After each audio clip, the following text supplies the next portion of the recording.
Mr. Speaker. I call on Arie Faber. Sorry.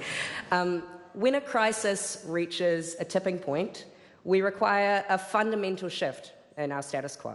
And what this bill presents in its introduction is undoubtedly the grounds for radical change, but its incremental strategy does not signify any shift in status quo. It does not reflect meaningfully the capital E emergency we have found ourselves in. Its long-term goals stretch only to 2025, when we require sustainable policy with plans not just for 5, but for 10 and 20 and 50 and 100 years into the future.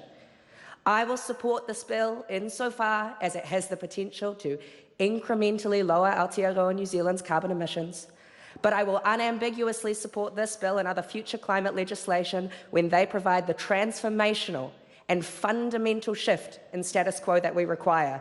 It is so frustrating to debate a bill that is so cowardly in its attempt to combat an international emergency.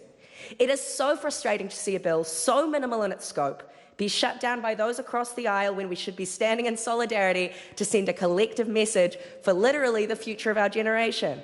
Aotearoa New Zealand cannot continue to set such unambitious climate legislation and claim to be genuine partners with our siblings across Te Moana Nui a Kiwa while their ancestral lands sink under rising sea levels.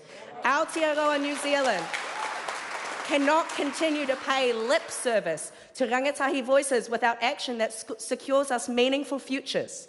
Aotearoa New Zealand cannot continue to invest in transport policy that does not put ambitious decarbonisation strategies front and centre. Aotearoa New Zealand cannot continue to promote free market solutions to problems aided and abetted by free market capitalism, in which businesses and corporations are able to profit off the destruction of Papatūānuku. The more inaction on this problem, the higher the cost of solutions become. In light of what is objectively an emergency, we must put people over profit.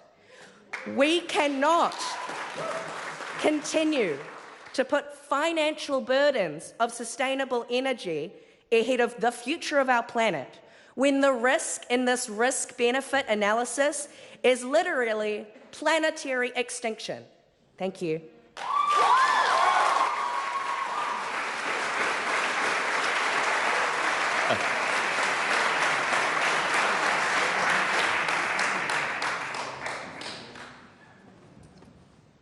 I call on Raymond Fang.